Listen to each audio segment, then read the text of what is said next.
Good morning, everybody. I'm going to call this meeting to order. It's 8 o'clock. Welcome. Why don't we go ahead and we'll start with the Pledge of Allegiance. I pledge allegiance to the flag of the United States of America and to the republic for which it stands, one nation, under God, indivisible, with liberty and justice for all. Mike, that was a very nice touch, Mike McCumber. Thank you for providing the flag for today. Yeah. Excellent. Why don't we go ahead and start with the approval of the agenda? I'll make a motion to approve the agenda as it reads. Second.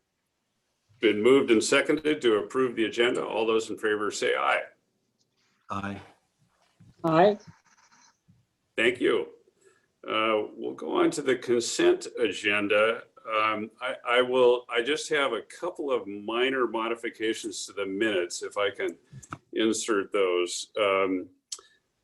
One was, this is for the meeting minutes on September 10.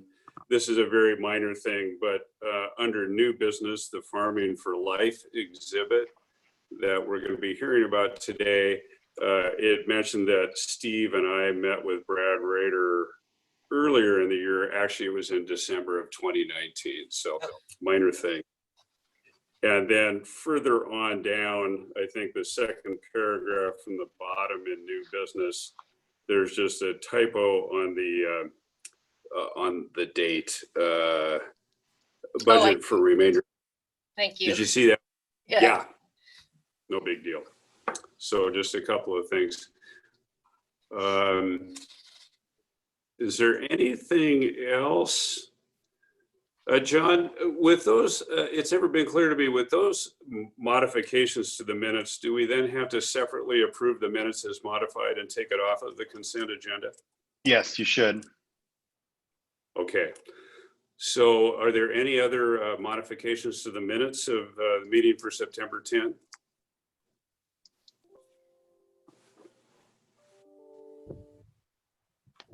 Not for me. Okay. Atul, anything from you? Nope. Okay. Is there a motion to approve the minutes as amended? I will make a motion to approve the minutes of the special meeting of September the 10th with the changes recommended from Jeff, and also approve of the claims of September 22nd. I think we're approving the minutes separately from the claims. Yeah. No. Oh, are we? Yes. Yes. Yeah. I apologize. I will withdraw the claims and just ask for a motion with the changes on the minutes. Second. Been moved and seconded to approve the meeting minutes from September 10 as amended. All those in favor say aye. Aye. Aye. Great. Now we'll take a motion, Mike, on the claims. Okay, well, that's why there's 3 commissioners, because it takes 2 of you to keep me in line. So I appreciate your help on the minutes. But I'll make a motion to approve the claims for September 22nd. I'll second. Moved and seconded to approve the claims of September 22nd. All those in favor say aye. Aye. And Atul? Aye. Thank you. Thank you. Okay, great. We're through the consent agenda, or the 2 items that were on the consent agenda.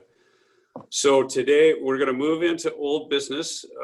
And as you can see on the agenda, we have some guests with us today, both from the Northwest Washington Fair and then on our branding discussion. So we'll take those right up front. As was mentioned at our last meeting, we've invited Chris Pickering, Executive Director of Northwest Washington Fair, and Brad Rader, who is a project advocate, for lack of a better, I'm sure there's a different title, Brad, for the role that you are fulfilling in this, but we've asked them to share a little bit about, they're going to talk specifically about the exhibit that they're raising funds for, the Farming for Life exhibit that would be located in the new Agriculture Education Center on the Northwest Washington Fairgrounds. So we're Very happy to have you here. Chris, I know you just recently, well, within the past year, have taken over the reins of the Northwest Washington Fair. I'm sure this wasn't the year that you expected in your inaugural year, but we're very glad to have you here to hear you talk about this. Thank you, Jeffrey. It's certainly not what any of us anticipated, but what I like to say is even though I'm new to the position, I have just as much experience as every other manager in dealing with COVID. Good point. Well, thank you for the time today. We'll try to keep it brief for you. I do have some slides prepared along with a short video. So I'm going to go ahead and share my screen now. Okay. And now you can see the artist rendering of what the farm pavilion was going to look like. And grateful to say that we were able to raise enough funds to have this building completed. So yes, Chris Pickering, Northwest Washington Fair, here today with Brad Rader of Rader Farms. You know, if you want to know what to call him in relation to this project, he is certainly our champion. He has been out there hitting the streets, raising funds. Every dollar that's gone into this building has been raised either from the local community or state government. And all of our business supporters. It's really tremendous to see how this project has come along over the years as people really catch the dream of what we're trying to do here. And that's to be a regional hub for agricultural education and really be something that people can rally around when traditionally there's not much in the way of us accessing the public to teach them about agriculture. So I'm going to start with a quick video here.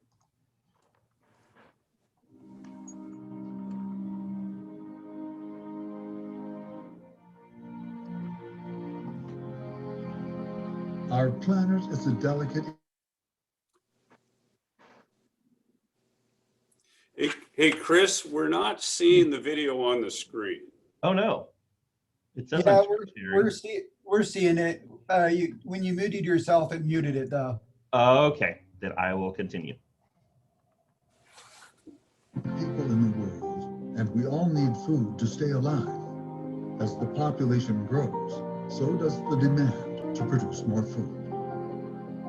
Plants and animals of the earth fuel us. Food provides us nutrition, promotes health, and creates communities. It even defines cultures around the world. Over the centuries, humans have traversed the planet in search of the bounty of food resources and traded this bounty near and far. Agriculture has played an important role in building cities and nations around the world. The Farming for Life experience is a tribute to the diverse and complex work and lifeways of agriculture in Northwest Washington and the people who are part of this effort. The geography of this land is vast, spanning from the Cascade Mountains to the rich agricultural valleys of the Nooksack and Skagit Rivers, to the Pacific Coast, with a blend of soils and climate that make this an exemplary farming region.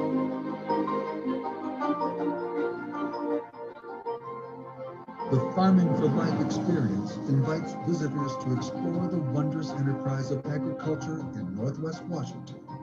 From the history of the first peoples and early immigrants to the many innovations over time, we learn how industrious people have moved forward, endeavoring to increase yields to meet an ever-growing demand for nutritious food. Visitors will learn about the cycles of agriculture, from the propagation of plants and animals, to growing and harvesting, to packaging and distribution, including the marvels and beauty of food itself.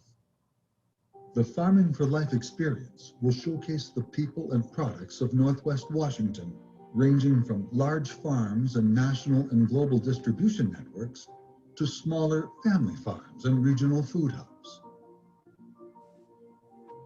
Unique story pods will reveal the many facets of farming through the personal experiences of people who have made agriculture their life. The experience will climax with a towering Sensor-Round Theater, which will dramatically portray the lives of Northwest Washington farmers through a presentation of light, multimedia video, and immersive sound. Scheduled to open in Lyndon, Washington in August 2020, the new Farm Pavilion will house a 10,000 square foot exhibition space which includes a changing exhibit and program space. Adjacent to the exhibits, the pavilion will include a commercial catering kitchen and food lab and a Washington State University research facility. Our lives on the planet depend on the food we eat. The economies and networks we maintain and grow, and passing along knowledge and experience from one generation to the next. The Farming for Life experience is about how we have fed ourselves over time, how we feed ourselves today, and how we are preparing to feed ourselves and the world the day after tomorrow. Join the campaign and learn more about the Farming for Life experience.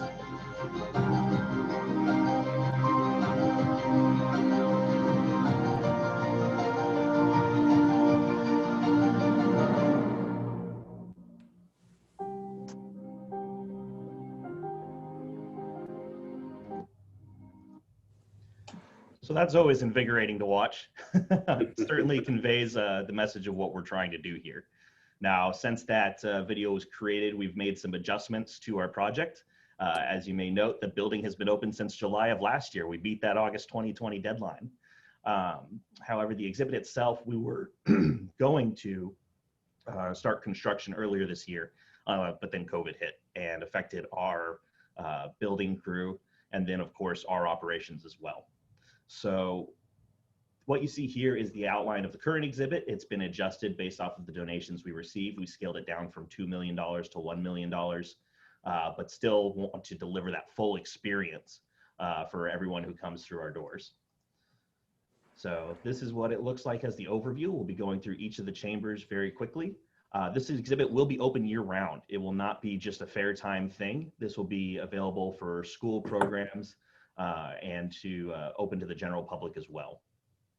So we will be hiring a dedicated curator. I already have someone on staff with a degree in agriculture education, and we're kind of dangling this as the carrot for her next step in our organization, because she used to work at the Santa Clara County Fair down in California, which was in San Jose, where she grew their program from non-existent to over 250,000 students coming through their gates for their agricultural education program.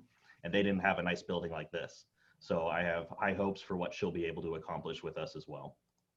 All of the exhibits are going to be interactive, which we know is key because kids need to get their hands on something if they're going to learn. And then there will be additional agricultural education activities as well. As you noted in the video, there were some extra spaces in the building. We can bring in berry pickers, we've got giant doors, we can bring in rotating exhibits, and also have ideas such as an agricultural film festival. We have enough rooms with projectors that we could screen 3 shows at a time. So finding a niche, finding a way to have the world know that we're here up in the Pacific Northwest and we're doing some great work. Make us a focal point for the region. So this is the breakdown, the overhead view, and you can see just how the journey goes from the entrance to the theater, milestones in agriculture, and then bottom right corner, I'm really excited about the journey of food. I think that's fascinating. Cycles of life, careers in agriculture. We're really packing a lot into this small exhibit. But it's not a small exhibit, it's a massive $1 million exhibit. So there you can see the entryway along with a rendering of what our donor wheel might look like. The orientation theater, you know, we can use it to set people up for their journey through the exhibit. We can also use it for other things throughout the year. So it's just a giant screen that we can play quite a bit on. Milestones in agriculture, you know, a lot of agriculture is knowing where we came from before we can go and look at the innovations and what's new. What's really exciting there is the cycles of life. You can see it's got water and soil cycles, food cycles, careers in agriculture, and the bottom there is the journey of food. So all the way from growing and harvesting to where do we ship it out. And again, all of this is interactive. There's lots of games and flipping panels to see answers to questions and cards that they can read. Hey, Chris, I'm Yeah. sorry to interrupt you. I'm still not getting the video on this, and I just wanted to ask Mike if there's something that can be done. I'm seeing a picture of Chris. I'm not seeing any of the displays, so I'm wondering if other people are that way, or is it just me? Mike, do you have any suggestions? it appears that it may be just you. I'm logged in with my personal phone as a regular attendee, and I see it just like anybody else would. So you might want to try to just swipe to either the left or the right on your iPad. Yeah, doesn't seem, don't let me derail this. I've seen a lot of this information before, so I'm just glad to get the audio version of it. So keep going, Chris. I'm sorry to interrupt. The other thing is Jeff, are you seeing yourself? Is that all you're seeing? No, I'm seeing Chris. You're So seeing Chris? if I can interrupt here. Jeff, I had the same issue initially. Yeah. And what is when I tapped on my iPad screen, it gave me the option to join screen sharing. And what I was able to then get the Chris's screen. Ah, okay.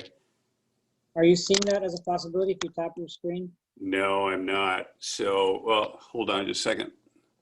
Share content. Let me do this. That's it. You cannot start screen sharing while other participant is sharing. I'll just go ahead and do that.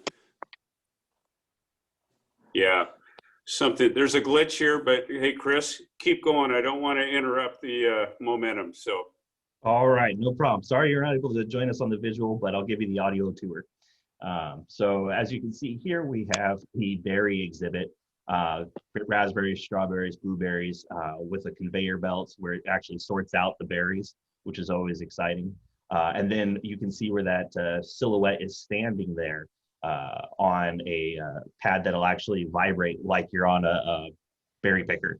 And the video screen will show you out in the field, so you get the feel of what it's like. On the opposite side of this little barn structure we have in here, we'll be talking about seed potatoes, another huge industry in our region, and then dairy, of course. And so with this video, we've talked about having a live stream of a year-round dairy playing in the background, and then intermix it with educational videos, and really creates a nice focal point in the center of the exhibit. One of the things that we've worked with our developer out of New York who designed the exhibit was to include the story of water.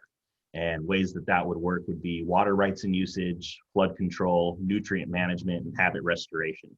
Of course, if the PUD would be involved in the project, we could always discuss other options, things that could be included, things that are important to communicate to our public audience. So where we're at right now, this is an image from our ribbon cutting ceremony last July when we opened up the building just before fair time. And we've raised over $4 million so far on this project. And we have $608,000 of that dedicated for the exhibit. As you recall, it's a $1 million exhibit. So we're just about $400,000 shy of our goal of completing it. We do hold the construction permit from the city. Actually, the day after we got the construction permit, our construction company, Excel, had someone come down with COVID, and this was back in March yet.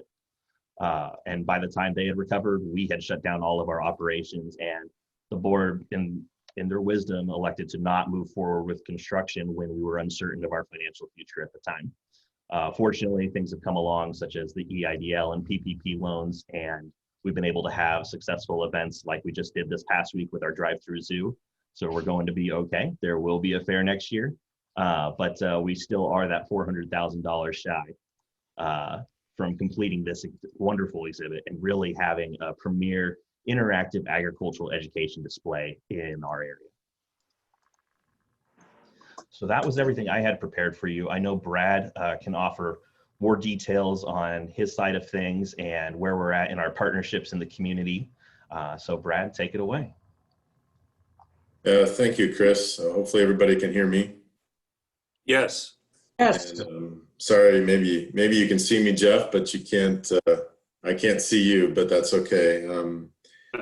Some of you have heard me talk a little bit about this, and I know Jeff was wondering what my title was, and you know, I mean, I've been in farming, you know, for my whole life, and I guess I take for granted the fact that I can walk into our processing plant and out in our field and I can get that connection to agriculture. Well, the general public can't do that.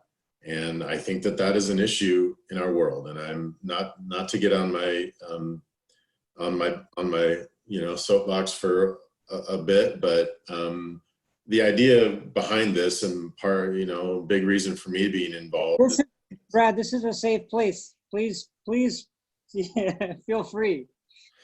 Well, I appreciate that. And I think I just want to explain, the reason why we've been successful in fundraising and why we're continuing to push this through, and why I want to see this, I want to see this worn out in 5 to 7 years and us having to rebuild it and just getting people from all over the Northwest and beyond. And, we kind of took the model of the Sage Center that's out in Boardman, Oregon, that was built on the Port of Morrow land.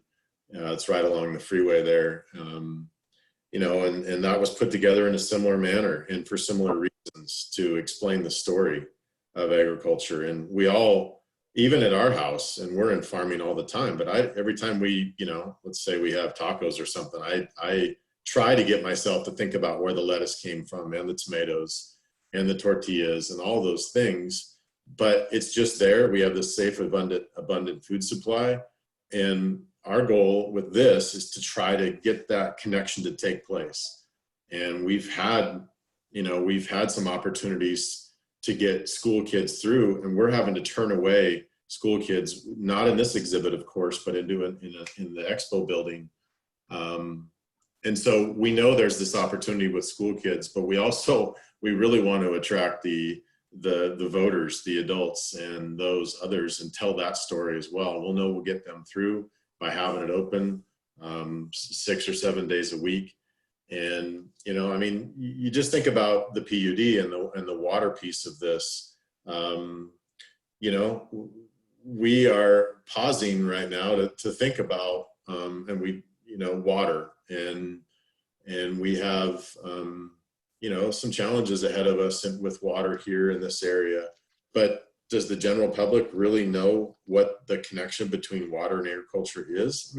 If they've raised a garden, they know that they need it, but how crucial it is and the different factors, the general public doesn't know. So we would love to have a partner like the PUD to help us tell this story.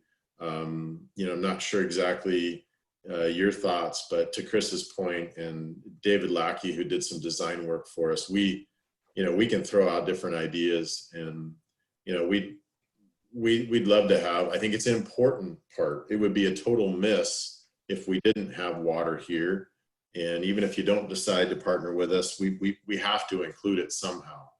And so, I think that's really important, and we sure appreciate your time. I know we're limited, that we can definitely take some questions if you're interested. Hopefully you kind of understand our goal, and we've got this awesome building, and now we just want to fill it up. And you see the building in the middle, the piece with the exhibits, and around it we still are having conversations with Washington State, and that's ebbed and flowed over the last year with different changes in their budgets, and we're still we're hanging by a thread, but we're still working on that piece. I want to see that brand on this building, and other farmers do as well. And we'd love to see the PUD brand if that's your choice, and explain the story. So I'll stop with that, and if there are any questions, I'll be happy. Brad and Chris, I think it's been particularly impressive to see how quickly this project has come together, knowing how difficult it can be to gather the required donations, to see yourself fit to move forward. It just kind of underscores how much support there is for what it is that you all have been doing. And I certainly appreciate doing the exhibits right. I know $1 million is a lot of money, and it's probably raised some eyebrows about that amount of resources going to this, but knowing that sort of investment is only going to help deepen and broaden the story, I think is really a good approach. And, I'm pleased to hear you talk about weaving water into this. When we first suggested this, we don't we certainly don't want to redirect the effort that's already gone in. It was just a suggestion about how we might link up on this. So I'm pleased to hear that that you think it might be a valuable part of the story, but we don't want the tail wagging the dog here if we decide to be supportive. One question I've got, so you've raised $600 or over $600,000 so far towards the exhibits. Can you give us a sense of some of the major contributors so far to this? You know, we've had, it's been a broad cross section. You know, I mean, for instance, my family threw in some money in memory of my dad. We've got, you know, some of the larger donations are from private folks that are somehow related to agriculture, and some not, that the names need to stay on the list and not be public. You know, we've had some folks that have said, hey, I want this money to go directly towards the exhibits, or some that have said, you know, you guys are pushing this, you do what you need to do with it. Mm-hmm. So we've had super small donations, and we've had some large ones that have been just a true blessing for us. You know, we did get some money from the state for the main structure early on, which was awesome and really kicked off the project. We've had conversations across the board, but you know, it's been neat to see the whole community come board. So there's been, it's you know, just a really nice cross section of different types of donations. Great. Mike, Atul, any questions for Brad or Chris? So I've got questions, yeah. But Mike, do you want to go first? Or? No, go ahead, Atul. So questions I have are oriented around two topics. One is content. So Jeff's question on funding further kind of motivates my question then, because now I'm curious about how you're deciding what content flows through this exhibit. Meaning, what are the exhibits about? And is there a steering committee on that? And how will that be governed, and how will that evolve? It sounds like it won't be connected to the funding of it, because if the funders are remaining private, then you'll want a different kind of public group that meets and talks about content. You're absolutely correct, Atul. And we are working with David Lackey out of New York, who has worked on exhibits for Epcot and the 9/11 Memorial. He has been here for the past several years collecting footage and interviews and content to include in the exhibits. And then once we get going with our construction of the exhibit itself, he will be organizing a local committee. He's been out here regularly, and then working with them to develop exactly the content pieces that will go in. And so he'll work as a retained consultant over the years to continually evolve that content? Correct. Okay. So like Brad said, we're hoping that, you know, in 5 years, this is all worn out and we completely replace it. It's all designed to be modular. And then our hope is to even continue adding on with new exhibits as the years go by. Okay, Yeah, so to that point, if I might just jump in there for a minute, Atul, but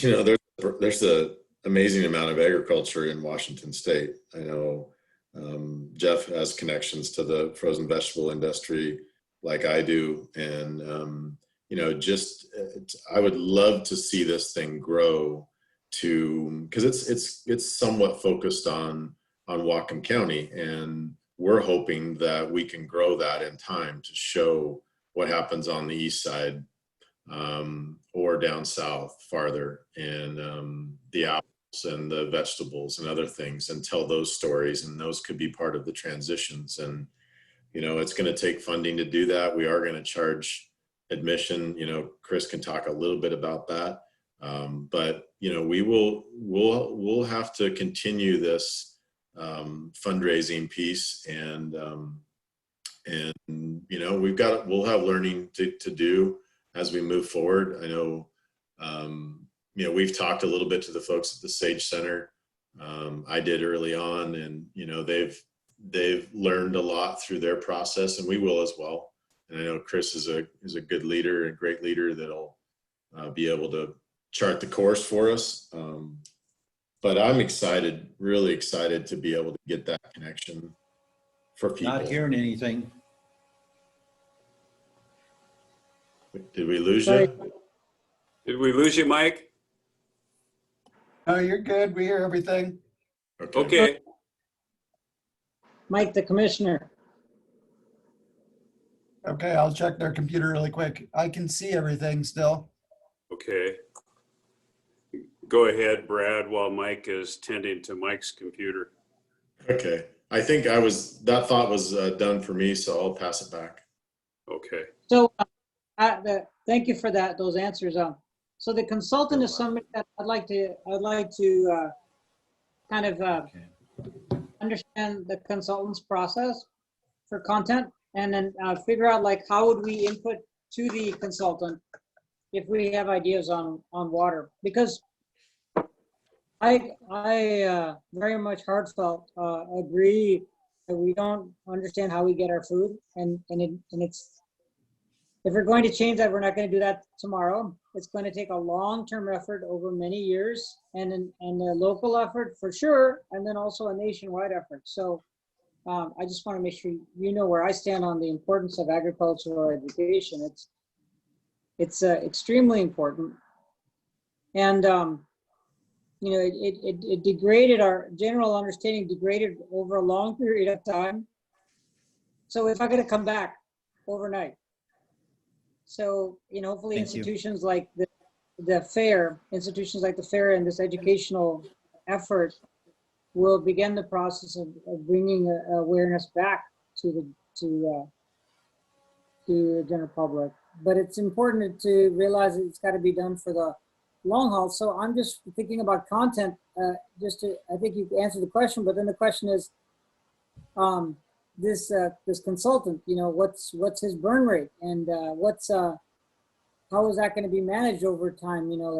How does he do that in other cases, and does he have a good reputation with flowing the content through, and making sure to factor in the various stakeholders. We want to make sure that there's some way of dealing with the various agricultural constituencies. For example, is too much attention being paid to dairies, or not enough attention being paid to dairies, or potatoes or berries, or some other important segment of agriculture. Just a humorous thought occurred to me is that, we're now growing hemp and cannabis in this county. Are they feeling, how do we incorporate that? There's so many challenges. When you get devil is in the details, right? How are you going to handle all of that? That's my question. Chris, do you want to take a shot at that? That's what I was going to go for. There's a lot to unpack there. So yes, Dave Lackey is highly respected in the industry, and he came highly recommended to us as well. And we couldn't have been happier with this entire design process. He is a creative genius, nothing short of it. So his ideas as they come out into these renderings that you see here are phenomenal and well thought out. But what we really appreciate about him is his willingness to travel out here on the flip of a dime. He'll come out and he will meet and interact with all of our stakeholders. So he's been out to Enfield Farms, he's been out to Bedlington Farms, and he would come and he would meet with the PUD and talk about the story of water, again, whether you choose to be financially involved or not, just because it is a piece that we know needs to be in here. So definitely that's something we can get on a calendar and fly him out here. That's not a problem. He is very interested and has become an expert on agriculture in our region just over the course of this project. And it's amazing the details that he's learned over time. Okay, so I think what you're suggesting is I would suggest maybe a phone call or a Zoom call to initiate, Zoom. But I'd like to dig deeper into the subject of content personally.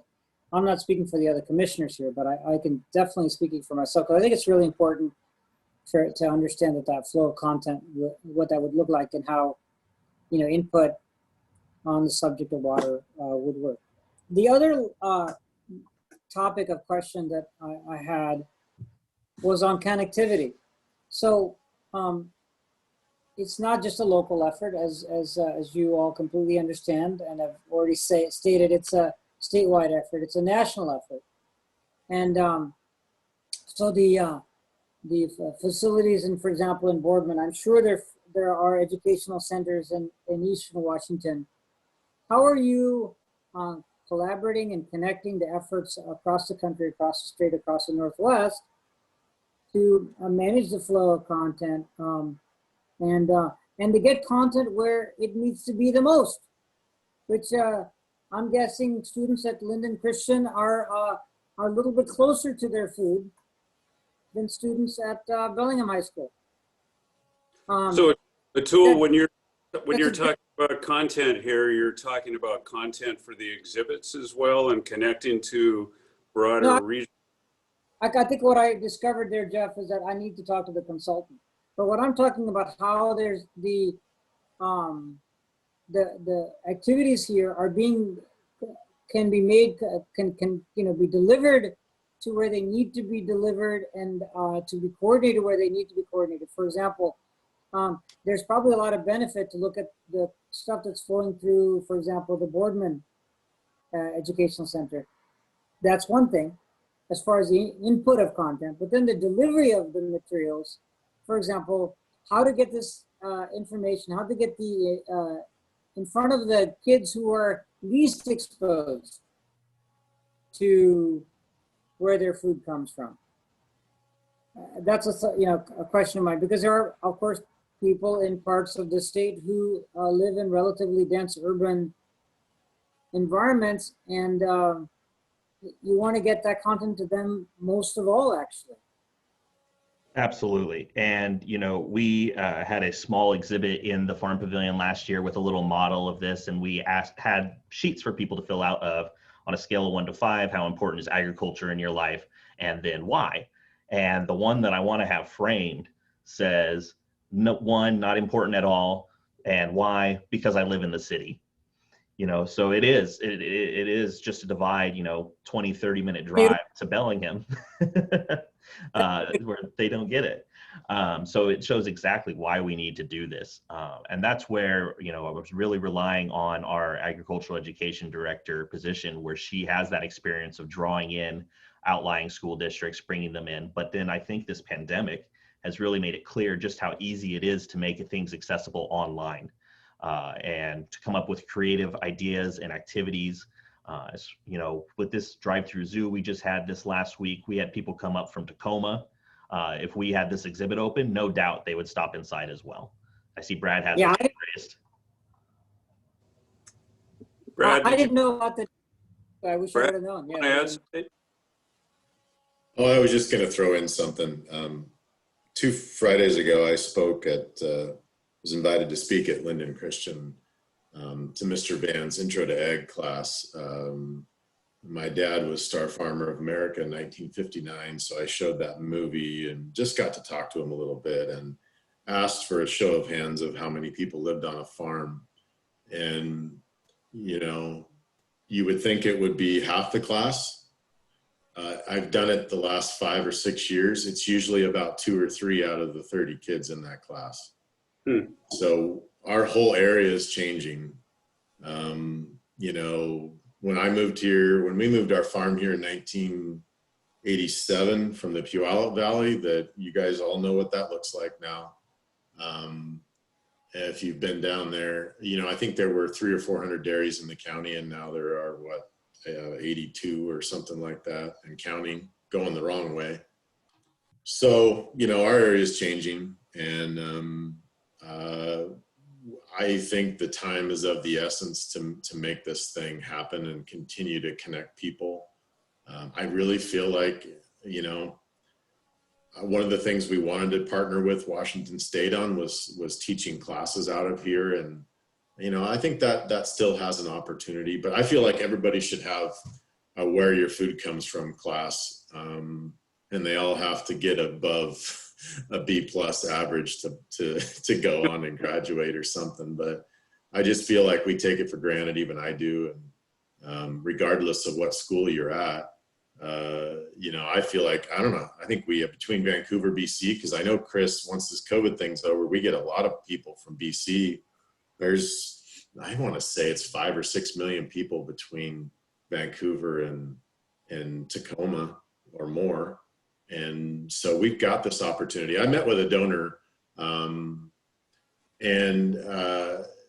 his advice was put this in Seattle. And I'm like, excellent advice. We don't have the bandwidth to do that now, but you know what? Why can't we have that on our goal list to have, whether it's one of the things, another donor conversation I had is he wanted to help us fund whether a trailer that was pulled around by a semi that could go from site to site to site and fold out. And David's done, correct me if I'm wrong, Chris, but he's done a few of those trailers that are built that can go mobile. So anyway, I've been so impressed with Mr. Lackey. He's an animal, and I hope he's got some other people on staff, and we should be able to just continue with his firm, or he can help us in 10 years or so when he retires with another firm. But I think that we need that expertise to help tell the story. You bring up a good point about the Puyallup Valley, and one of the stories, although it's probably not really worth incorporating here, it has to do with land use. What happens to land use when farming doesn't survive? So much of the North County and our identity is associated with the wide open spaces that are created by farms. But if farms are not there, what happens to the land after that? And what happens when development happens? And then all of a sudden the landscape takes on a totally different look and feel. Atul, do you have one more question? I want to move on to Mike as well, but is there anything else you have wanted to share? Yeah, I wanted to ask about who is the target, and is that also kind of a question for David? Meaning, are we trying to reach young people, or are we trying to reach the whole community? Because the flavor of content is very dependent on that. Yes, so David was definitely going to try to reach every audience, while we, locally are thinking of the school children because we're able to get them during the day. He wants things in the exhibit that will be intriguing to adults as well. So we're trying to hit every audience with that. And then, with our personal programming on our side, what we're talking about are, what do we call it? A berry and bean event where we have coffee and wine one night and then open the exhibit up for, just an adults only walkthrough, having kind of evening events, looking at models that different museums have to be successful with their events outside of what the exhibit is itself, but to bring people in those off hours. Very good. Mike, do you, Sorry, I'm sorry, Atul, do you have more? Yeah, just to clarify that, water is a really complex issue. And of course, like land use and policy issues are also really complex issue. They're all policy type of issues. So I was asking the question because the way you present the material can be very different based on the audience. And, to me, my personal opinion is that focusing on the youth is the most important thing, young people. So anyway, that's my opinion. Mr. Murphy. Well, Chris, Brad, thank you. And Brad, I want to thank you and your family for your years of work you've been putting into this area of Whatcom County. I can actually say you've experienced blood, sweat, and tears. The reason I know that is, and I got to say, back off this way, but I lost my dad when I was 8 years old, born and raised in Whatcom County.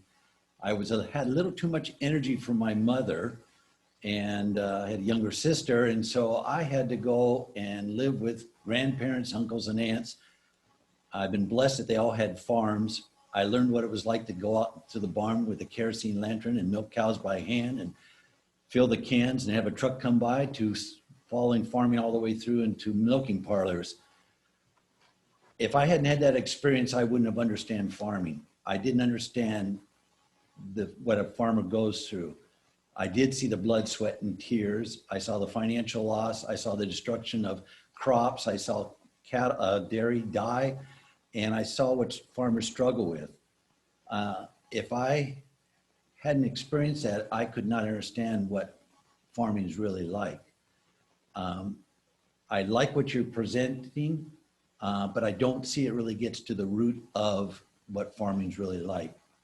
I see it hits a higher level of educated people, but after 26 years in working in education, not as a teacher, but a provider of facilities and transportation, I worked with everyone to see how do we reach young people. And the exhibits don't seem, in my mind, to reach young people. They'll go through it once, they'll be excited, wanting to come back. What I saw could be difficult. When it comes to the PUD, I can see we can play a real important role, but we are a lot, I didn't see a lot about us. We're about water, but we're also about other things too, drought and floods and climate change and everything else. And I see that fits into the farmer. Farmers deal with drought. They deal with floods. Climate change is a big issue right now. How do they put manure on the fields? What do they do with it? Digesters are around. Solar's being used. I just didn't see enough emphasis on that, which is where I think represents the PUD. And I feel that needs to be in this as working together with farmers. And I think that's the role of the PUD, and I just did not see enough of that.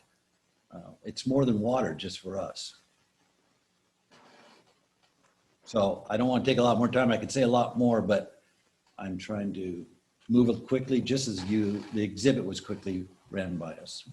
Chris, my sense is that the final content of the exhibit is still a work in progress. Is that correct? I mean, like any project, you have to get your toe in the water and kind of define the big bones, but the more granular aspects are still under development. Is that true? Yes, and that's what I was saying earlier, where Dave Lackey, when he finalizes the content, will put together a local committee to help him decide on that. Okay. Yeah, that sounds good. Well, Mike, thank you for sharing those thoughts. I think what we'll do is we'll move on to the agenda. I really appreciate you guys coming and giving us this presentation.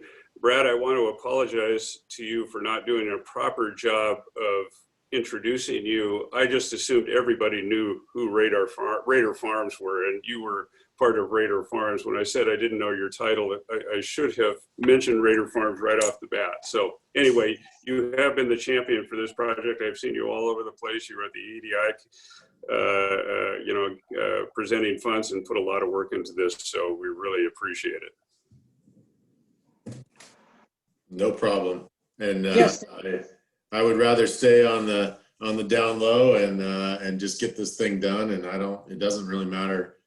I mean, that stuff doesn't matter at all. And I appreciate Mike's comments, and I think we came from similar backgrounds, all of us. And, but I think, David will seriously be excited to have a Zoom call with you guys. And I would try to set that up ASAP. I know you guys got to get on with your meeting, but I really appreciate your input, everybody.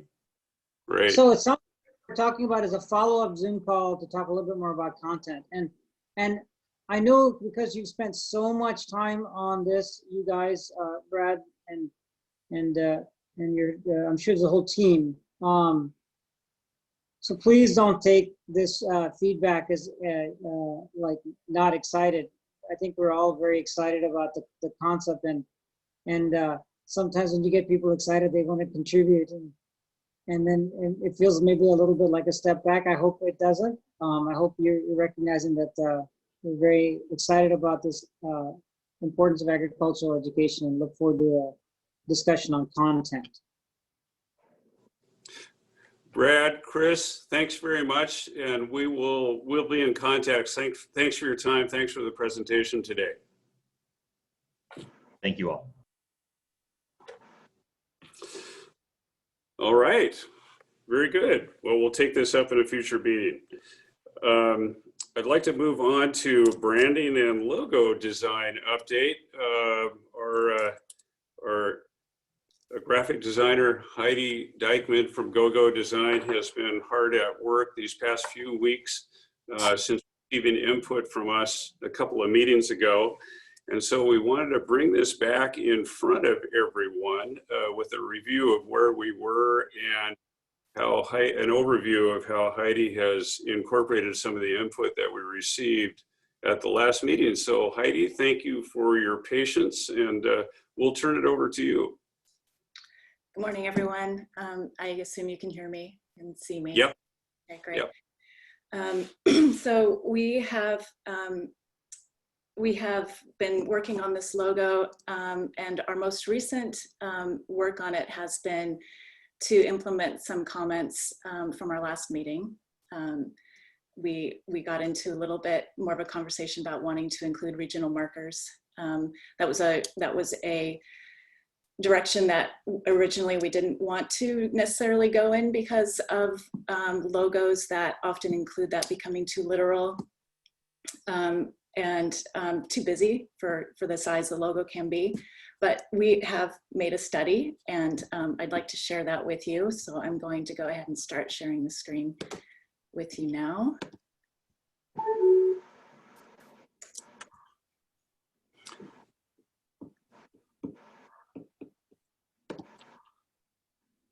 And do you see that? I can see this. Oh, very good, Jeff. I was going to tell you it's the same PDF that I sent earlier, but that's good. So reviewing where we were, this of course is your current logo, just as a refresher. And again, this is just review because we already went through a lot of this, but you know, a big part of this was wanting to understand the history of Whatcom PUD and you know, respect that moving forward for the future of this well-established PUD. We took into consideration all of these items, a hierarchy of words for the logo, that it's about the PUD first, Whatcom second. You know, visual elements to consider for energy use with water, with energy, and the regional markers. Color palette, of course, clean air, water, land. And then with typography, we wanted to show a stable, concrete, bold font. That was our main goal, nothing light. We did a lot of research on other PUD logos, regional, state. You can see that it's quite a range of logos. Left is just text or a font. Energy, just water, and then the last throwing a lot into the mix. And so we come to the first design, which is where we were at last time. I have adjusted the colors because of this ad that we mocked up. We were all very attracted to this photo, understandably so. So I thought, let's see what it looks like if I play with the colors taken directly from the river and the trees and mountain around it. This is the waves at the bottom represent energy. They quickly move into the mountain. This is a very abstract look at regional markers. And this gets into the stationary. Again, this is what we've already reviewed, but it's a reminder of where we were last with the edited colors.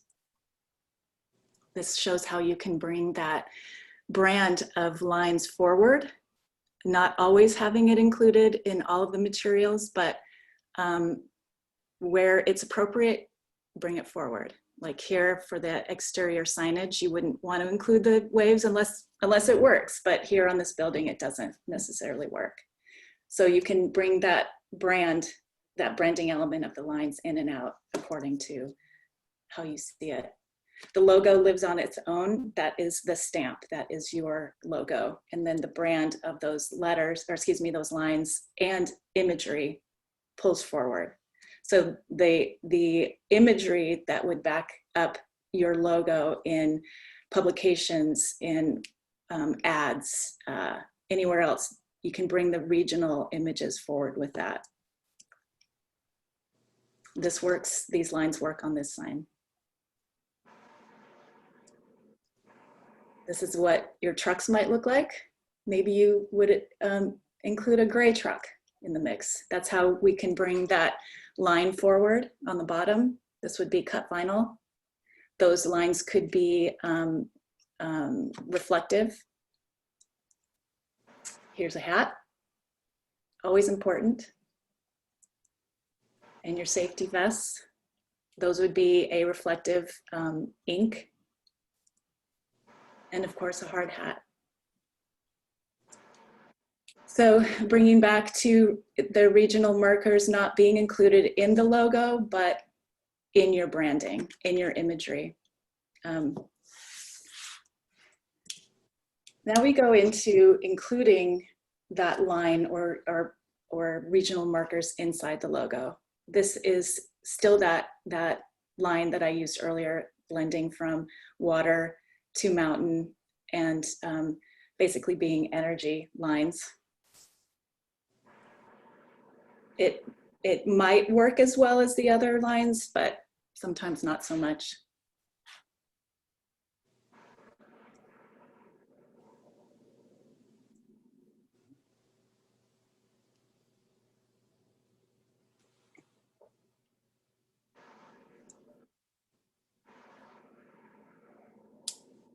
And where it wouldn't work, like with this printed reflective ink, it wouldn't work with that. So you would be able to use basically the other logo in this situation, just simplifying it.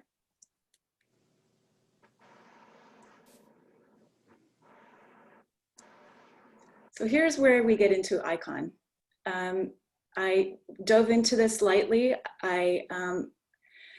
I can probably name some logos for you that take bringing in regional icons into a logo, and it's too literal.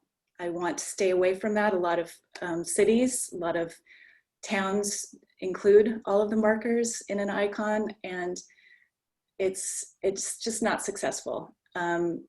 So this icon, these are circles.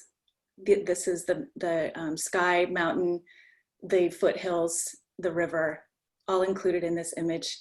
Circles as energy, circles always moving, in relation to energy again, in relation to water. The fonts are still the same, added colors, obviously. So we get into how this logo might work with those same regional marker ads and other imagery as your stationery. And by the way, I switched back and forth between the two logos just so that I don't bore you with repeating too much. You get the idea.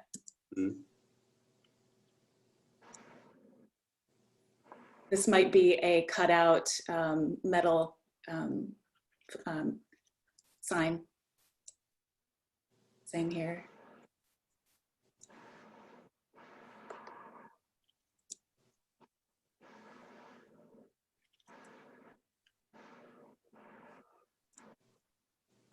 So again, the round icon might not work necessarily in all situations, so you can pull out the Whatcom PUD if necessary.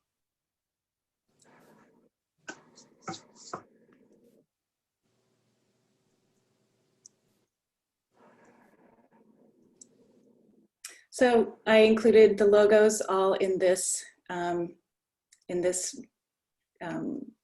collection of PUD logos, just to see how they look against all of them for you. And then these are the different logos. I can go back through the pages if you want to look at them. Yeah, interested in your feedback. So Heidi, maybe you could speak a little bit about you know, this is a subject that you brought up when we first talked about this, about the universality of certain logos versus other ones. The initial one that we started with does not have the lines represented in the logo itself, but it can appear or not appear. Whereas the iteration of that has the waves or the energy going through that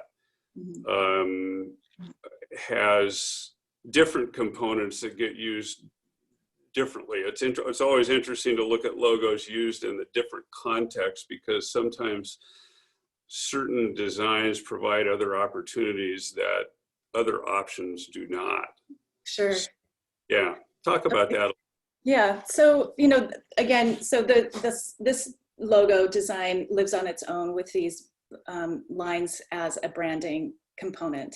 And so on your letterhead, you might have, you know, the envelope, you might have the logo on its own, but the letterhead, you'd have the lines at the bottom. So it's not always included, it's included where it's appropriate. It's part of the brand, and as much of the lines are part of your brand, so can a lot of imagery kind of take that place as well. But that logo is on its own. And you know, with this logo compared to, let me get to these really quickly. Even compared to this, it's you want your logo to stand the test of time. Of course, we're always interested in these logos lasting 10 plus years, 20 years. This imagery has a tendency to become a little dated after a certain amount of time. It's a little safer to go with the other one. You can switch out your brand. You can switch out those lines. You could switch to these kind of lines eventually if you wanted to, but that Whatcom PUD always stays the same. Brand is a little more flexible. You can change colors as well, if that makes sense. It's always more flexible, but that Whatcom PUD is the stamp that is solid. So you get into these other designs with the circles. They're very attractive. Since they have the same Whatcom PUD, you could feasibly use those as another brand if you wanted to. They could also live on their own, those circles themselves. But you know, it's just a little more of a stamp when you look at this. This is as much of a stamp as the Whatcom PUD in the first place. It's just not as flexible when you go, sorry about that. Go to the image where these, yeah, there. So I guess that's what you mean by a stamp. Maybe go back to that previous one, is that this seems to not integrate as nicely into these kind of images where the other ones seem to layer over it, at least in my mind. Is that your take on it when you say this is a stamp? It's a little like some sort of embossed. It feels like you said, it doesn't blend into the image as well. It feels it feels like a block or a stamp.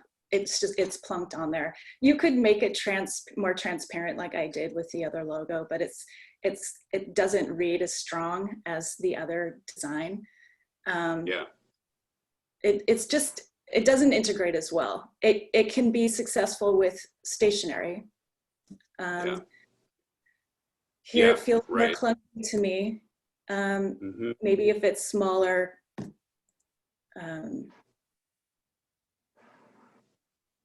you know, it's a different approach.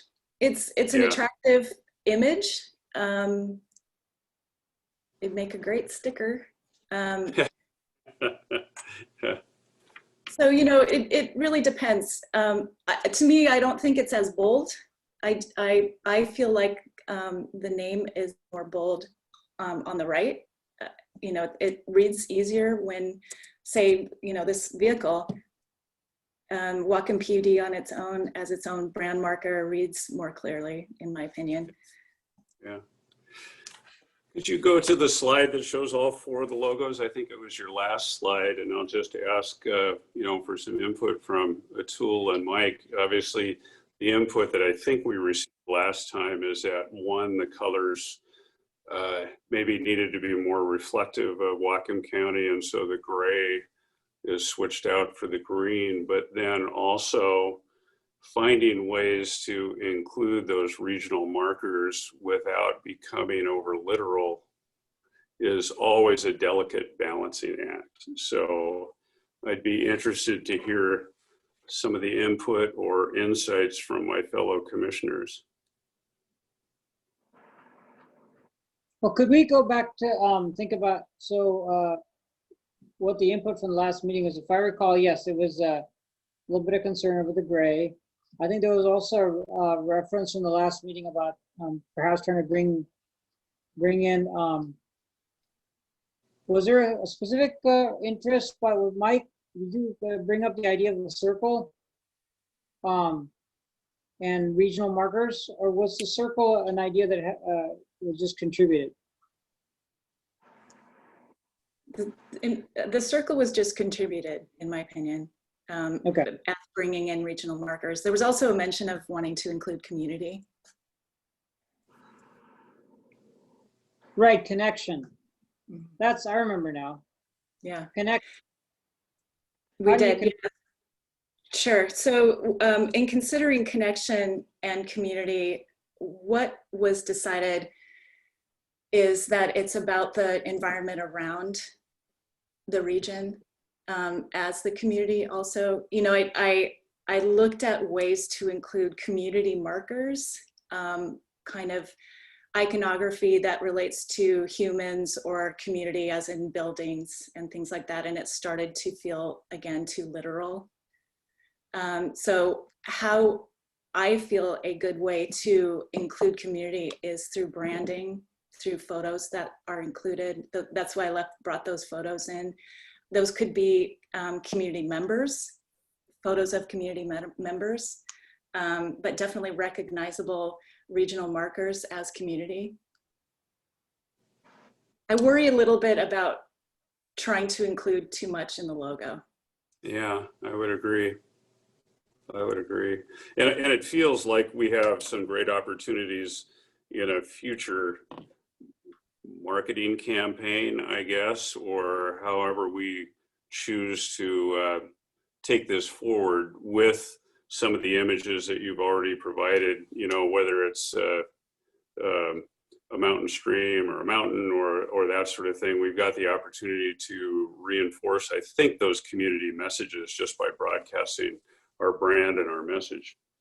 Yeah, it's through the imagery, the photos I shared with you, but also message is very important. Mm-hmm. Social media gets that across. Yeah. Also, so ways of communication has changed, and that's a big part of that component. Yeah. Yeah. But it's a good question, absolutely, because that's what it's about. So. Atul, any other input? Well, I'm just calibrating my input right now. So maybe I'll wait to give my actual input in a second. Hear from Mike first. Sure. And My we, turn? yeah, I was also going to say we have the opportunity to live with this, you know, for a little bit and revisit this at the next meeting. You know, these are important decisions. We don't want to move too quickly. We want to give the opportunity to, appropriately consider the implications. So, Mike, were you going to share something? Well, let me start off by telling Heidi, thank you for all your work. I was once given the task of branding and logo for my previous job. And that's why I have very little hair on my head, because it drove me crazy trying to please everybody. So I apologize for being one of those people you have to deal with to try to please. Oh, that's okay. That's okay. I'm at the point from a commissioner is I think commissioners have spent enough time on this issue. I'd rather turn this over to our manager, Steve, and staff to come out and say what they want to see, what they want to wear, what they want to speak. They want to just say Whatcom PUD instead of what we're saying now or whatever. I'm good with that. I think as commissioners, we have bigger things to deal with right now, and we're spending a little too much time on this logo.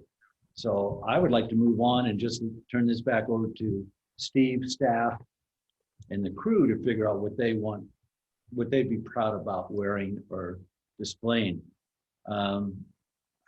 So I don't want to get into more. I really don't like what I see, but you know, I appreciate all the work, Heidi, you've done trying to come up with a logo branding to try to please us. So thank you. So let me take a shot at the four logos that are on the screen. So I like the upper left. I like it because it's simpler. I don't like the effort to try to put the waves inside the letters. I don't like the overlapping, the circles in the bottom two. And what so the upper left is the one I like the best. To me, the green doesn't stand out very well. So it's, instead of having the gray and blue, maybe it should all be the blue that's underneath it, or maybe a slightly different blue that's got a little bit more green in it would be good. So that's my input. I think I like the upper left because it keeps it simple. And I think that gives us a good building block to deal with. And if we want to freshen it or adapt it based on what staff would like to see, you know, they can do so and maybe get some consultation from you, Heidi, as they evolve it. But that's why I like the upper left, you know, significantly more than the others. So that's my input. Thank you.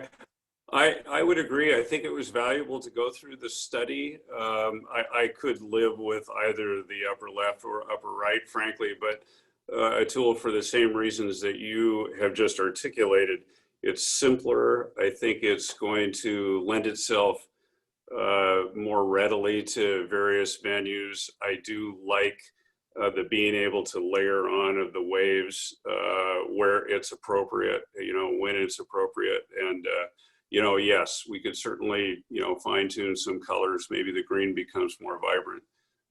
But I think it presents some really good possibilities for us. And, you know, maybe it will extend itself for 10 years, Mike, and you won't have to talk about it again, at least for a decade. So I think it would be fairly timeless, and it meets some of the, you know, the preliminary goals that we had sent out. So it does provide for a more adjustable brand for sure. yeah. So, you know, we'll, if there's any additional thoughts, you know, over the next few days that people want to provide, but I think that we will, you know, go ahead and kind of take this to the next step. And thanks for everyone's input on this. Yeah, thank you. Thanks. I appreciate it. Heidi, thanks for bringing this forward. Yeah, I'd like to hear from Steve on this subject as far as moving forward. My thought is that hearing the discussion today is that staff takes the comments that we've heard from, you know, the commission today, and sometime probably maybe late October, early November, we bring back to you with a recommendation after getting input from staff. And then, you know, like I said, in consideration of the comments that the commissioners have brought forward today, maybe work with Heidi a little bit more and bring back a final recommendation to you last part of October, early November. Sounds good. Sounds great. Heidi, thanks so much for your work on this. We'll look forward to continuing to refine the details a little bit. Thank you. Appreciate it. Thanks for your input, everybody. Thank you. Okay. Bye. Thank you. Sounds good. Speaking of branding, I think Council John Sicken has the best branding for today with the Chmelik, Sicken, and Davis behind you. Look like you're going to be broadcasting internationally from the Chmelik, Sicken, and Davis Broadcast Center. Well, my technical limitations, it took me 6 months to get it read correctly and not upside down or right to left or I'm just pleased I have it correct finally. I But should you know, have my been. big head blocks out my name. That's the downside. I should have mentioned right up front, I again have a hard stop personally at 9:45. I have one more conflict. This is my last conflict with my meeting with the Bellingham School District Design Advisory Committee. So that's at 9:45, but I think we'll be able to get through the balance of the agenda by that time. So thank you, everybody. That concludes old business. We'll now move into new business and approving the Washington Department of Fish and Wildlife Integrated Outreach and Education Program. Commissioners, Rebecca, you're on. You're muted right now, but I would look to having Rebecca present this, if that's all right. Sounds good. Hey, I didn't know I was doing this morning. Good morning. Can you hear me? Just barely, Rebecca. You sound muted. I have problems with my microphone. I'm not sure what's going on, so I'll try to bring it as close to me as possible. Can you hear me now? We can Yes. hear Hear me you. okay now? Yeah, you're Okay. fine. Okay. So the grant that we are asking you to approve was put out by, we were asked by the Watershed Management Board to be the lead on this particular grant. And as your action memo states, and I'm going to pull it up on my screen so I can see it. Hold on a second here. Yes.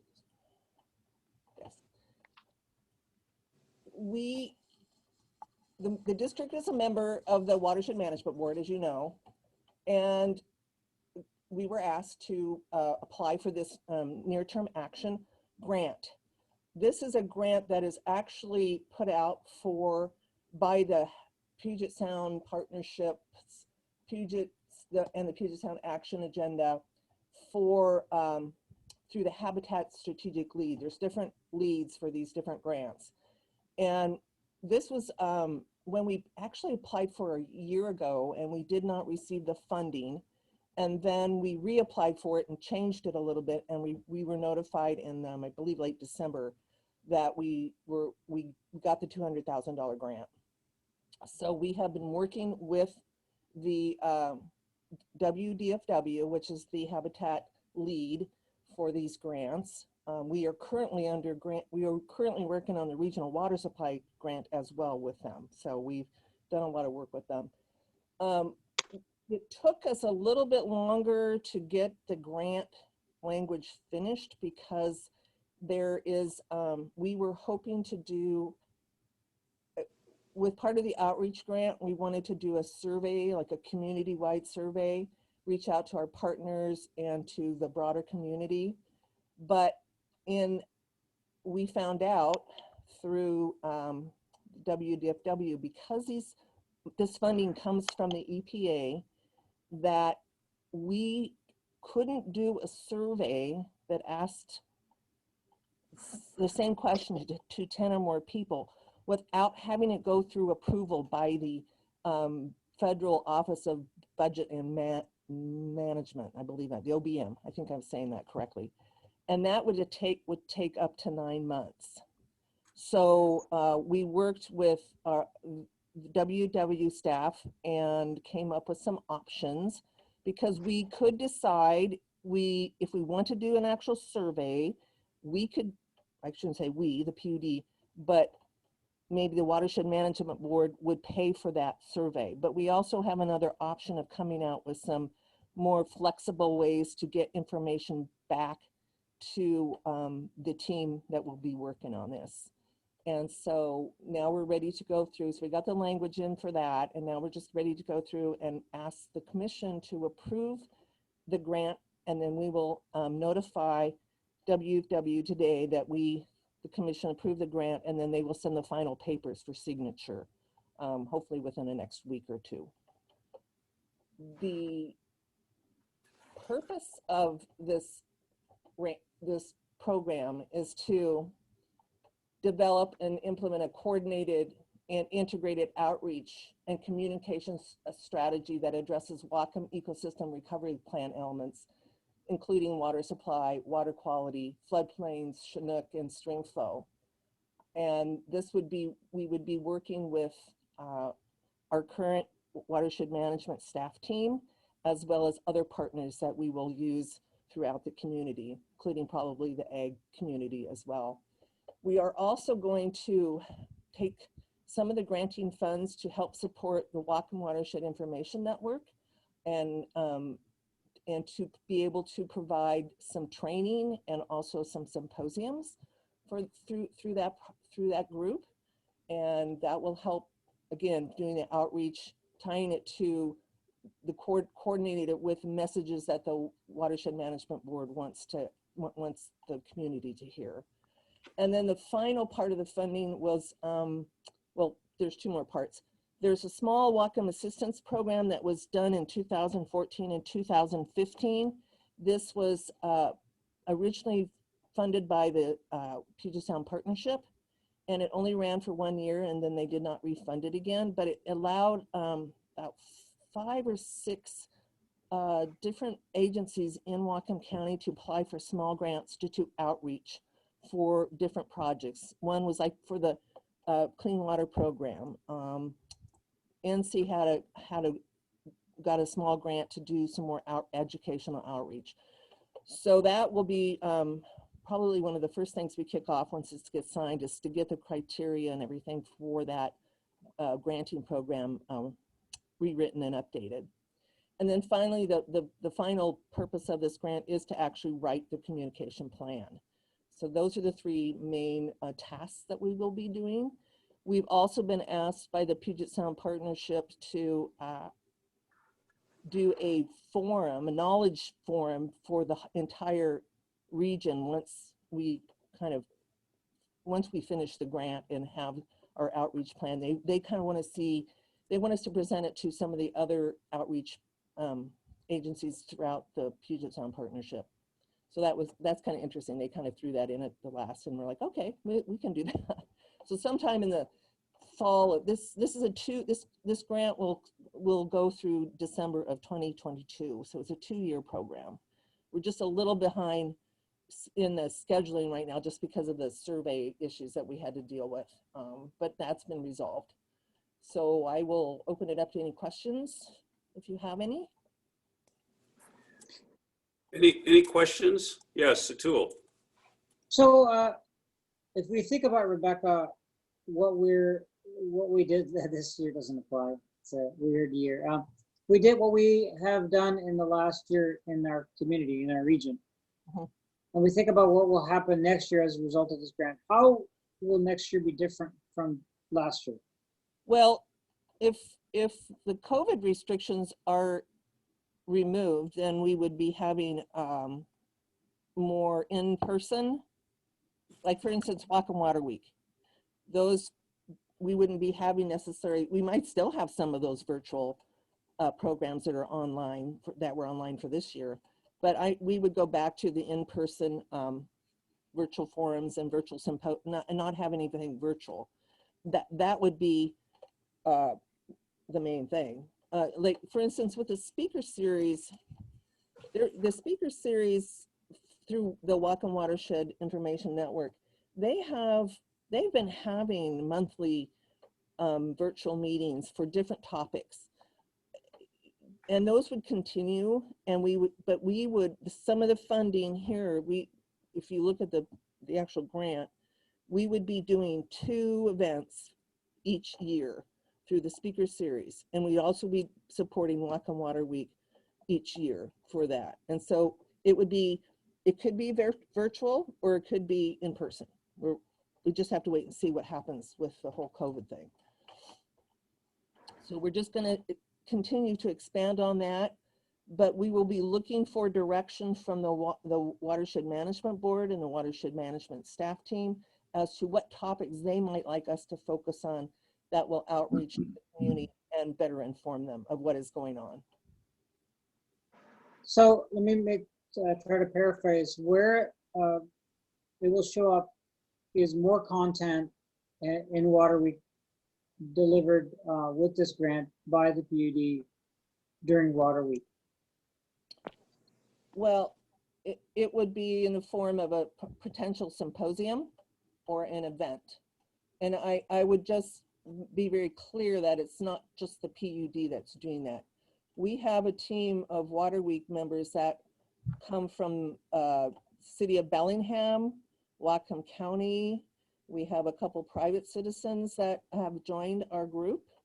And we don't have as much tribal help with like Whatcom Water Week right now. They just don't have the capacity to do that. But we certainly include them, and we would include them in any event that might be. In the past, during Whatcom Water Week, we have put on symposiums. We did not do that this year, but we have in the past. So I have specific input, and that is that there is, I think, a need to get more connection between what happens and Water Week and the content that the schools have during the year. And has anybody at the PUD or in the PUD community investigated things like lesson planning and things like communication with the Office of the Superintendent of Public Instruction for how education on water and things that this work that we're doing and the work we do in collaboration with others for Water Week actually is connected to the curriculum that is taught in schools. I can answer that for you. I'm not intimately involved, but of course, Nooksack Salmon Enhancement Association has for many years had a curriculum in the school district. I believe it's, and again, I'm not an expert on this. I believe it's 4th and 5th graders. It may just be 4th or 5th graders. So they've had a continued presence in the school system for many years. And then recently, and again, I'm not involved with this, but one of the other people on the WIN committee, which is, he works actually, he's the education coordinator for NC. His name is Nathan. He is a member of what is called the Whatcom Coalition for Environmental Education. And it's various, I don't know who all the members are. He's just started reporting out to the WIN group, but they are definitely in the process of working on some projects to bring environmental education to all the school districts. And particularly in this time of COVID, what they've been trying to set up is outdoor spaces near schools that they could come and assist with helping write curriculum or working with the teachers. But I am not on that committee, so I can't answer that anymore with any more information. It's just, we just started hearing that from Nathan in the last month, that there's this group out there that's doing exactly what you're talking about. Great, and thanks for that answer. And it's funny for me, of all people, to be asking this question, because I know that Steve, Mike, Jeff, and others in our organization here are very involved with public education. So I don't know what you all are up to, but I'm asking the question because I'm the least knowledgeable in this group about the subject of how we're weaving this kind of work into public education. And I hope my colleagues are all also on it in terms of getting this information and this new, as content continues to develop, into as many places as we can.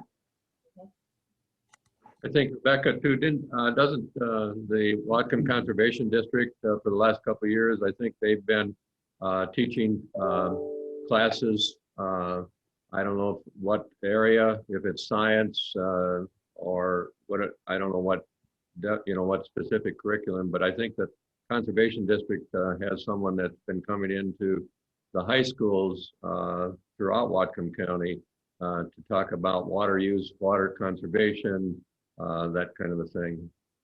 Yeah, I can't speak to that specifically, but this project that we're working on for the new admin office for Bellingham School District, a big commitment, matter of fact, part of the agenda today is talking about the sustainability strategy and using the new district office as this community resource center as a living laboratory for sustainable strategies, not only for sustainable materials, but for health and wellness and all manner of initiatives. So, you know, water isn't specifically woven into that, but it's certainly a part of it as you know, think about healthy food and healthy environments. Hey, Mike, do you have any questions on this particular one? Yes, Rebecca. If we go forward with this grant,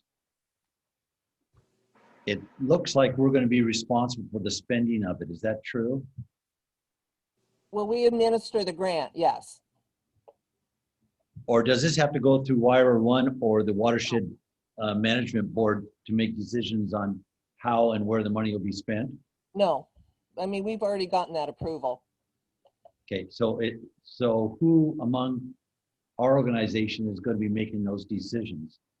Well, our next approval is for a task order to hire Becky Peterson of Geneva Consulting to assist us with that.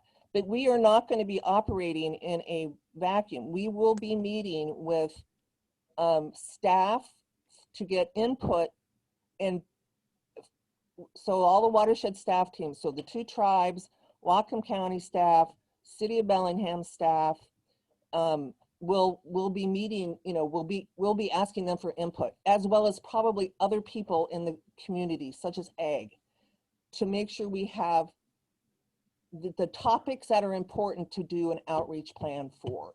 For instance, you know, we're going to probably may have to talk about adjudication. That might be one of the things that go into this plan. We don't know that yet.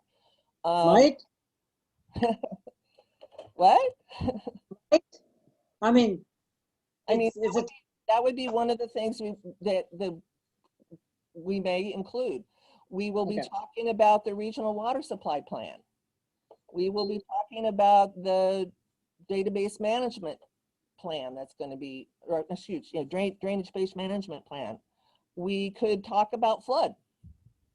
That's what we're going to try to do. And so we have a good outreach strategy, how to educate people about that information. So we won't be just working with just PUD staff. There will be a team, just like we're working with the Regional Water Supply Grant, with a team that is reviewing information that's coming in and giving feedback and things like that. Any specific decisions in terms of, you know, potentially hiring consultants to do specific tasks under this grant, just like it has been with the water supply plan, that grant, those specific decisions that will take, elected officials authority to make, those would be brought back to you, commissioners. But the day-to-day functioning and implementation of the work, it will be done as Rebecca indicated. You know, it's a team effort.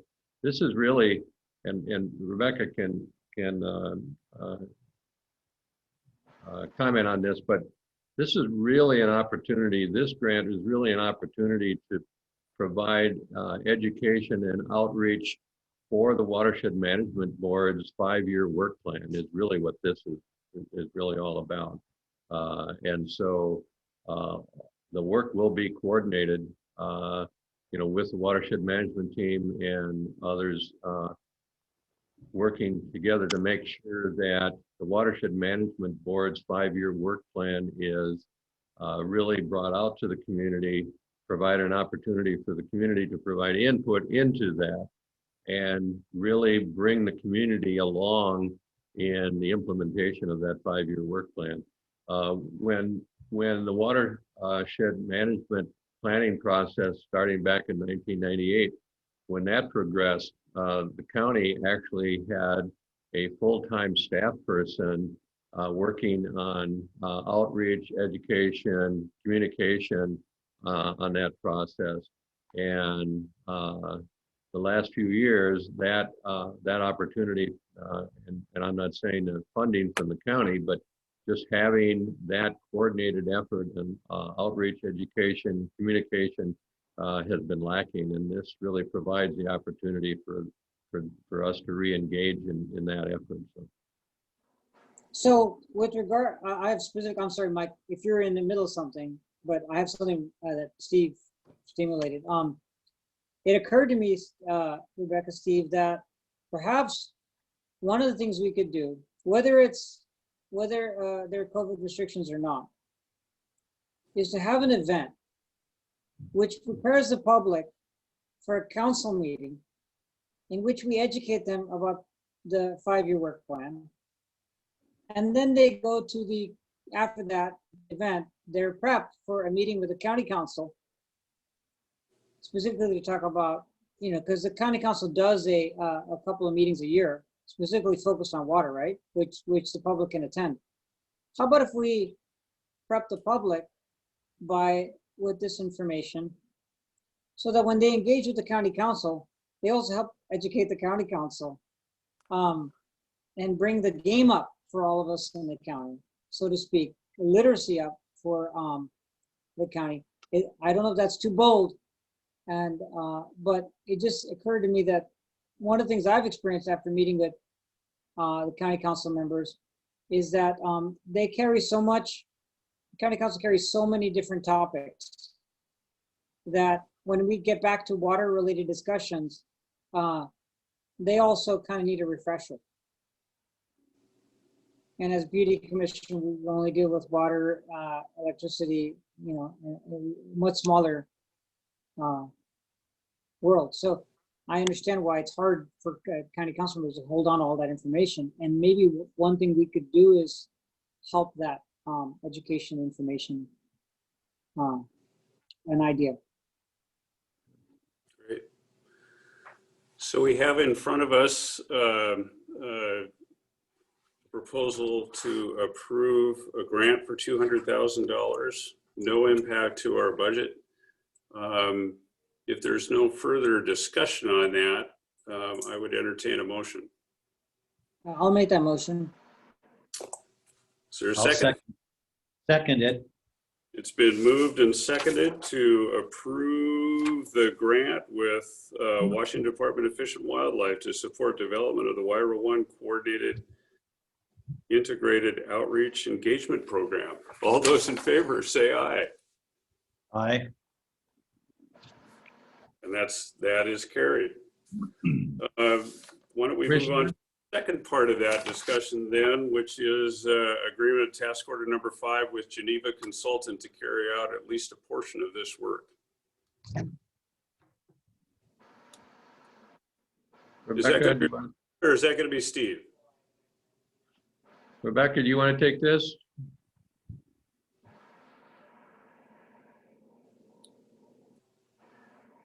Apparently not. Apparently not.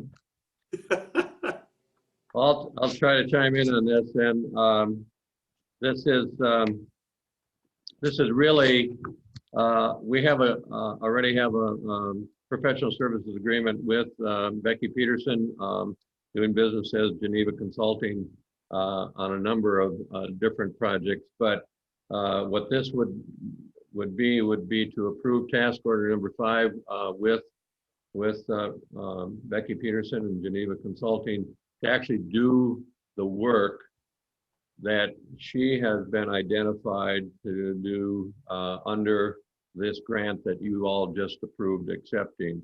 And so the dollar amount that is identified in this task order seems to be quite high at $117,508, but it's clearly laid out in the grant contract and the grant agreement as identifying all the work that she will be doing and or that she will be subcontracting with someone else to provide those services under under this grant. So I don't think that I don't think I have anything else to add to that. And I try to answer questions if you have them. But again, if you look at the Exhibit A, task order number 5, I think it's pretty clear as to what work she would be conducting or she would be providing services for that matches up with the budget of the $117,508. The balance of the 200,000, Steve, how will that be utilized?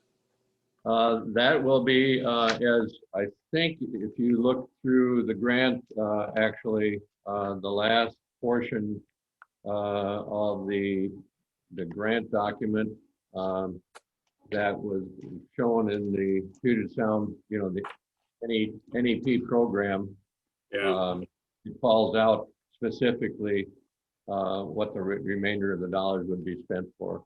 I must have missed that. Okay. Yeah, thank you. Any discussion on this task order number 5, or have we already gotten our questions on the table?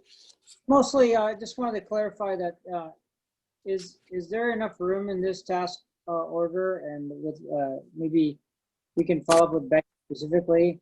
I can talk to myself, or maybe this idea, whether it's an idea that's got some legs about having a council-related educational event as the output of as a deliverable. My response to that, Commissioner, is that I believe that that as we move through the different sections of this work, I think that we will be able to develop something of that nature. I'm not exactly sure how to respond to that today to say, is there enough room to do that? But I certainly appreciate your ideas and suggestions, and I think that we'll be able to develop something as we move along.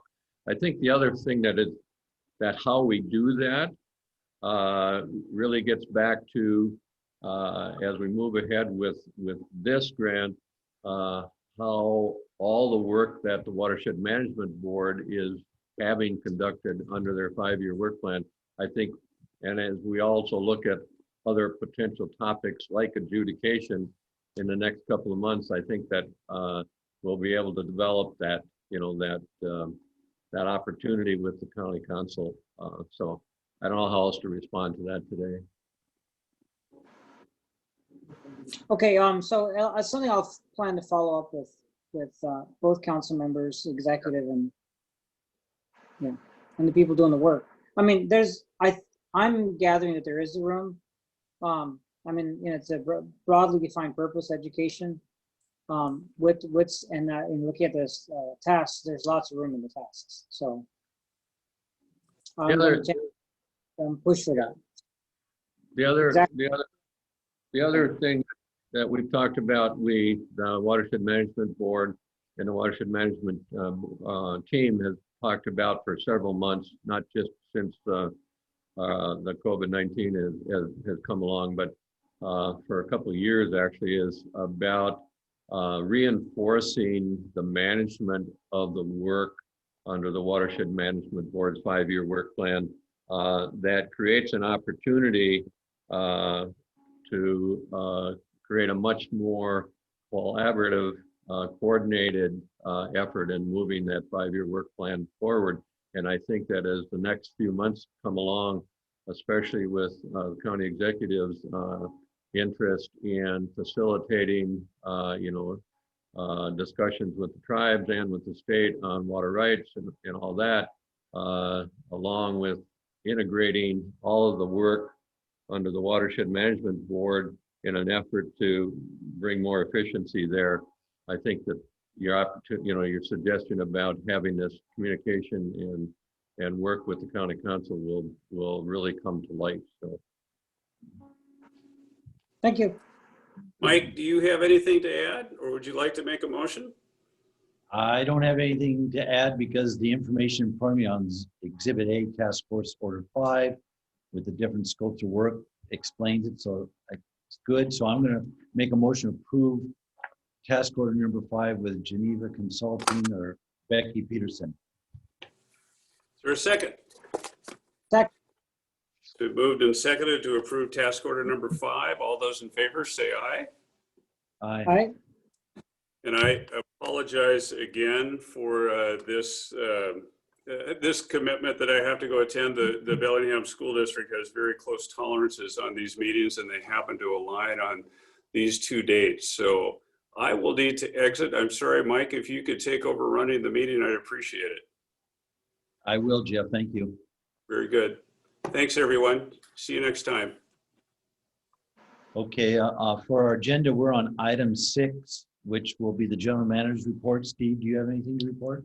No, I just very briefly, we'll be sending out to you notifications of several meetings that I think that you may have interest in connecting onto.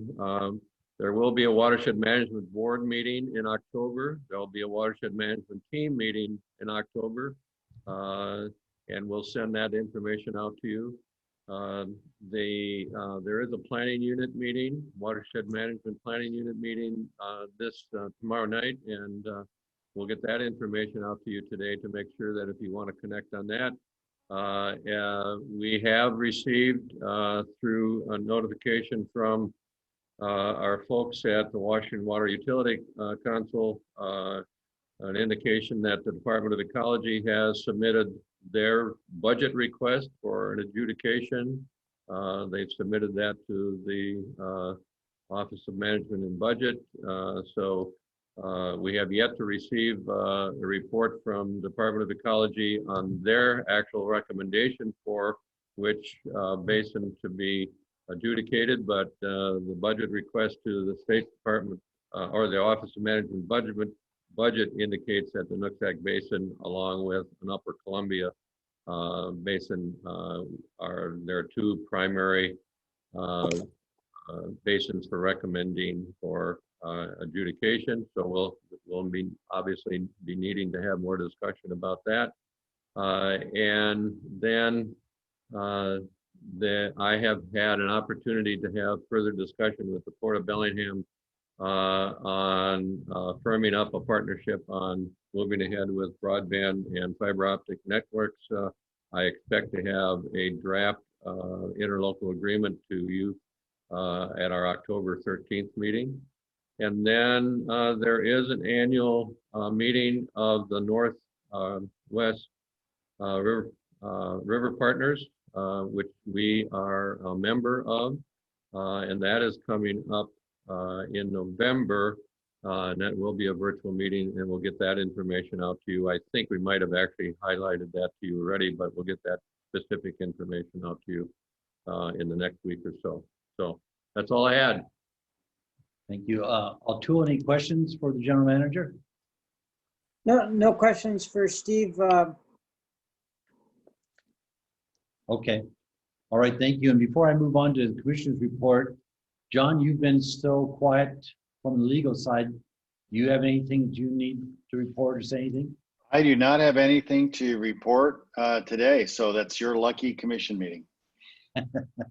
All right, thank you, John. I will now move on to commissioner's report. I have nothing. O'Toole? I attended quite a few of the educational events for Whatcom Water Week. They were great. It was actually some ways better to have it be Zoom. You know, I didn't have to travel to all those different locations, and was able to hit more events than I would have otherwise been able to hit because they were broadcast on Zoom. I think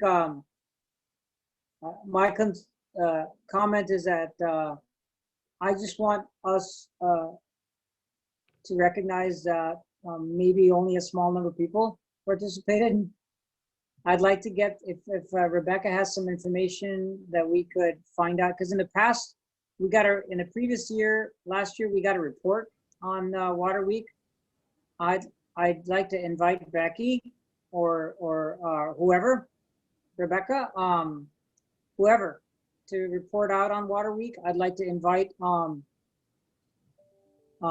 that, conversation to be something that we have at the commission on a regular basis of, you know, how are we fostering education on water? Like I said, with agriculture, the same thing is true about water, and the same thing is true about energy, and the same thing is true about telecom. It's the general public's lack of information and understanding about these subjects didn't happen overnight, and we're not going to erase it overnight. So it needs to be a persistent war of attrition to increase all of our education, including me. I mean, I'm talking about me too, all of us, to be more knowledgeable and more engaged with our water, energy, telecommunications, all that, farming, and, you know, things that matter, things that allow us to live. So This is Rebecca. Just to follow up on the Water Week comment. I think my microphone's working now. We are having a meeting on the 30th. The Water Week Committee is having a meeting on September 30th to follow up with that. So I should be able to report something out by the next commission meeting for you. So yeah, it'd be great to add something on water education at the next commission meeting. Yeah, right. I'll have some statistics on how many people attended our virtual meetings. I know that for sure. So I can give you that information. Thanks so much. Welcome. Anything else, Altul? No, that's it. Okay. I strongly support what you said too, and I agree with you. So we should look forward and working on that too, better education. So I have nothing more from the commissioners. And do we have any public comments? Rick had his hand up earlier, but I don't think he, oh, let's see. We do have a comment from Rick and also Max Perry. So Rick, do you want to go ahead and talk?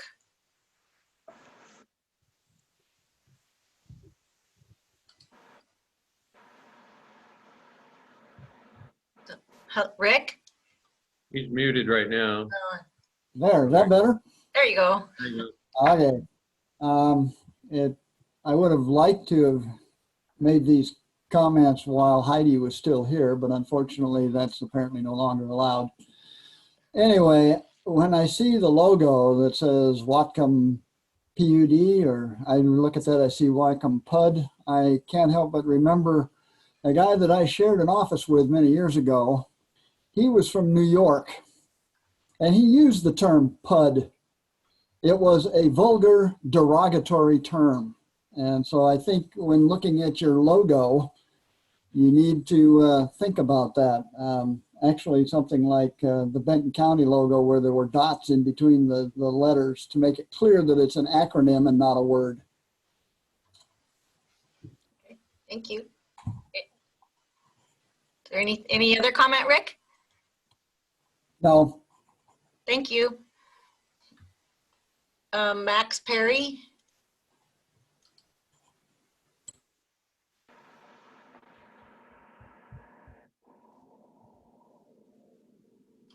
Max, you're muted right now. Oh, there you go. There you go. Go ahead, Max. It's not Max, it's Carol. Can you hear me? Just fine. Yes. Okay. Education, education, education. From start to finish, I appreciated Mike's comments, Steve's comments, and Tool's comments.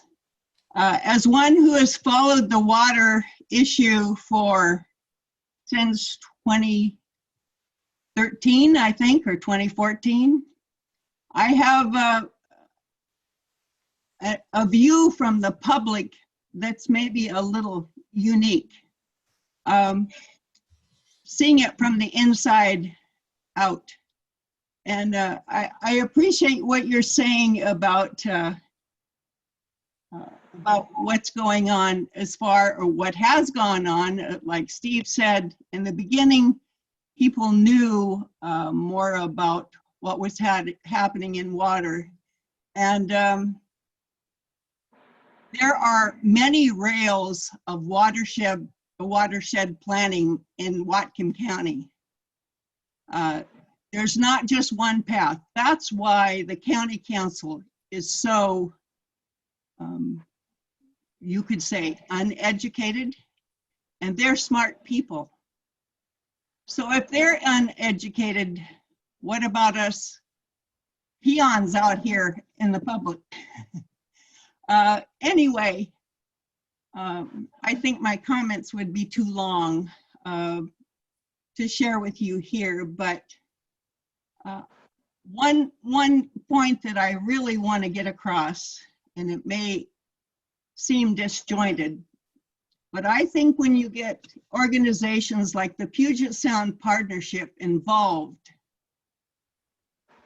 I have seen it from the ground. They did a survey,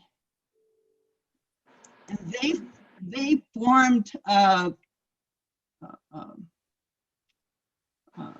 path forward from a survey of supposed people in Whatcom County, and it ended up to be only 20-some people. I saw that, how that happened, and how policy came out of that. So your thoughts about education are so valid. Keep asking questions. Keep asking where the money comes from. Keep asking who is spending it, who's making the decisions. I applaud that. Thank you. This is Max. Now I'll just add on to that. One thing came up out of Rebecca's comments and the grant money that's coming on it, was she said adjudication may be part of that. So I just say again, be careful of the money and the purpose it's going to. Thank you. Thank you. Christine Grant.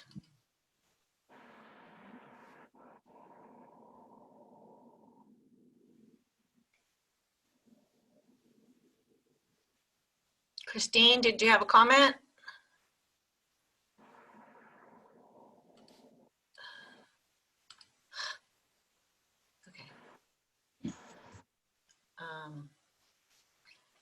Okay, well, looks like Robin Dexter. Yeah, I just got speaking. There we go. Yeah, I just had a question about the interlocal agreement with the Port of Bellingham related to fiber, and it sounds like that is going to be discussed in October. Is a draft of the interlocal agreement going to be available as part of the agenda before that meeting so that the public can review it and comment on it? And my answer, yes. What we hope to do is to have a draft absolutely in the packet. If we're able to develop that draft that after having discussion with staff at the Port of Bellingham, if we can have those discussions before our next meeting, October 13th, we would definitely have it on the agenda, and we'd have that draft interlocal in that packet. Okay, great. Thank you. Robin? There, I didn't know if I was going to be able to unmute or not. Can everybody hear me? Yes. Okay, perfect. So I would have loved to, it's been a while, I know, and I'm sorry I missed a few meetings. I'm learning how to do this. And I could easily comment on every item on the agenda, but I would like to just leave you with a comment about something that was not on the agenda. As is my usual, I have some concerns about the budget, and I know that's coming up, and it wasn't tonight, but I want to leave you with the thought that we're all behaving somewhat as if it's just another day at the office here at this meeting, and it's not. And I have cautioned you about your reserves forever, and you are going to catch up to me. All you have to do is look at the headlines and see what is going on with local governments everywhere contending with emergencies and disasters of whatever cause. I don't want to debate with Rick about climate change right now, but I do want bigger reserves, and we have a saying in the Environmental Caucus that everything is connected all the time. I keep bugging you and the port about your reserves because you are going to be the entities when all other remedies are exhausted for the dislocations and disasters that are coming our way. You and the port are going to be your enabling legislation has the least strictures on it for dealing with things that aren't called out. So that's my rationale for asking you to do that. We're just beginning to undergo a massive repricing in our economy. And people have always said, oh, we don't care about environmental matters when the economy is weak. Only when it's really strong can we spend money. And now we are discovering that the economy is a wholly owned subsidiary of the environment. And I understand Rick has constantly challenged me on this business of reserves because he thinks I sound like a bureaucrat that is going to misuse a pile of money.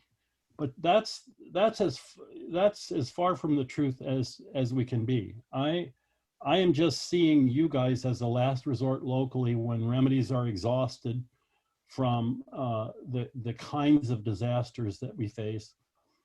It's got to be on your radar. I don't want to go any further with it than that. I just want you, as you're in the next month and a half or two that you're going through this process, to just reevaluate my challenge again. So I'll leave it at that. Thanks. Thank you. And we don't have any more public comment. Thank you, Ann, and thank you for all the public comments. I don't have anything else. Steve, do you have anything at the end? I don't have anything else, Commissioners. Then I will thank everyone for being here. We now have to head back into the world. So I will adjourn the meeting at 10:02.